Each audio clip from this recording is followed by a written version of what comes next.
টুর্নামেন্টের শুরু থেকে দারুণ ছন্দে আলিস আল ইসলাম, তবে টানা বোলিং করার পর হুট করেই আগের ম্যাচে দুর্বার রাজশাহীর বিপক্ষে তাকে একাদশে রাখেনি চিটাগং কিংস। দলের সফলতম বোলার একাদশে না থাকায় যাকে কৌতূহল, জন্ম নেয় নানা প্রশ্ন। এবার জানা গেল আরও একবার প্রশ্ন উঠেছে তার বোলিং অ্যাকশন নিয়ে। চট্টগ্রামে বুধবার চিটাগং কিংস ও ঢাকা ক্যাপিটালসের ম্যাচের আগে টি স্পোর্টসে আলোচনা চলছিল আগের ম্যাচে আলিসের অনুপস্থিতি নিয়েই।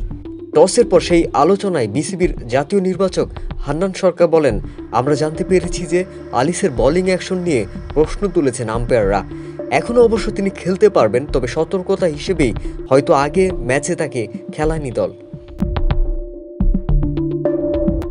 এই বিষয়ে বিপিএলের টেকনিক্যাল কমিটির প্রধান রকিবুল হাসান জানান, আলিসের বোলিং অ্যাকশন নিয়ে আম্পায়াররা রিপোর্ট করেছে। আম্পায়ারদের রিপোর্টের ভিত্তিতে ম্যাচ রেফারি সেটি জানিয়েছেন। আমরা বিসিবি সংশ্লিষ্ট বিভাগে পাঠিয়ে দিয়েছি, সেখানে পরবর্তী প্রক্রিয়া চলবে। তবে কোন ম্যাচ বা কোনো সুনির্দিষ্ট ডেলিভারি কিনা বা কতটি ডেলিভারি সন্দেহ প্রকাশ করেছেন আম্পায়াররা, সেই বিষয়ে বিস্তারিত জানাতে চাননি রকিবুল। বোলিং অ্যাকশন রিপোর্টেড হওয়া মানে সরাসরি বোলিং থেকে নিষিদ্ধ নয়। আম্পায়াররা বোলিং নিয়ে প্রশ্ন তোলায় পরীক্ষা নিরীক্ষার মধ্য দিয়ে যেতে হবে আলিসকে। ঢাকার বিপক্ষে বুধবার ম্যাচের একাদশে অবশ্য ফিরেছেন আলিস। চট্টগ্রাম পর্বে চিটাগং কিংসের শেষ ম্যাচ এটি। দল ঢাকায় ফেরার পর আগামী শনিবার বিসিবির বোলিং অ্যাকশন বিভাগে পরীক্ষা দেবেন 28 বছর এই স্পিনার। আলিসের জন্য এটি অবশ্য নতুন কিছু নয়। 2019 সালে বিপিএল অভিষেকের আসরেই বোলিং অ্যাকশন প্রশ্নবিদ্ধ হয় তার।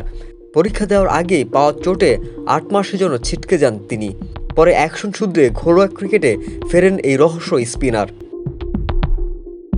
গত বছরের বিপিএলে কুমিল্লা ভিক্টোরিয়ান্সের হয়ে চমৎকার বোলিং করে জাতীয় দলেও ডাক পেয়ে গিয়েছিলেন আলিস, কিন্তু শ্রীলঙ্কার বিপক্ষে সিরিজের শুরুর আগেই চোটে পড়ায় আর আন্তর্জাতিক অভিষেক হয়নি তার। ফের জাতীয় দলের দরজায় কড়া নাড়ার অভিযানে বিপিএলের শুরুটা বেশ ভালোই করেছেন আলিস। এখন পর্যন্ত 7 ম্যাচে ওভার প্রতি মাত্র 6.70 রান খরচ করে 11 উইকেট নিয়েছেন তিনি। এখন আবার বোলিং অ্যাকশন প্রশ্নবিদ্ধ হয় নিশ্চিতভাবে তার জন্য একটা বড় ধাক্কা।